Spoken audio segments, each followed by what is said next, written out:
Now, Standard of Practice 17-4 covers those areas where we're dealing with non-contractual disputes.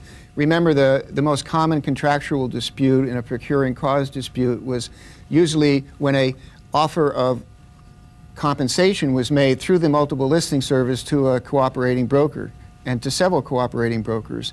And then one of them brings an arbitration action feeling that they were entitled to the co-op split and they weren't awarded it. And that's based on the offer of compensation and the acceptance and performance. That's a contractual dispute.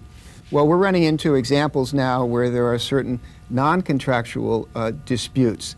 And in one of those, it's where the listing broker might be dealing with several cooperating brokers and agrees to pay one cooperating broker, and then after the transaction closes, who appears but another broker who might have worked with that same buyer and now comes in and goes after the listing broker saying, you paid the wrong person the commission split.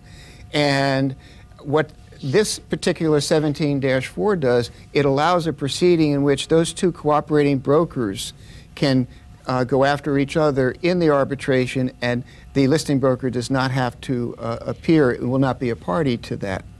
Another instance where it comes up is you have a buyer's broker, and the buyer broker comes into the transaction, and in the offer, it's structured so that the seller is going to credit the buyer broker with money, basically pay the buyer broker. It's part of how the buyer has structured the offer.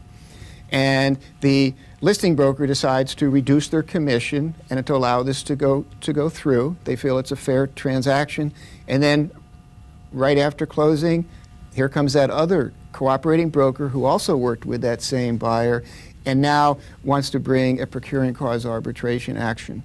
That listing broker, once again, can be outside of the scope of that particular hearing, because it can be between the buyer broker and the cooperating broker who both had worked with the buyer.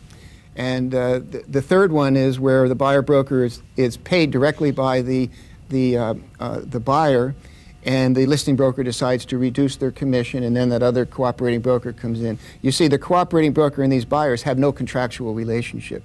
So previously, they were not able to participate in an arbitration action because they didn't meet the requirement of a specific contract.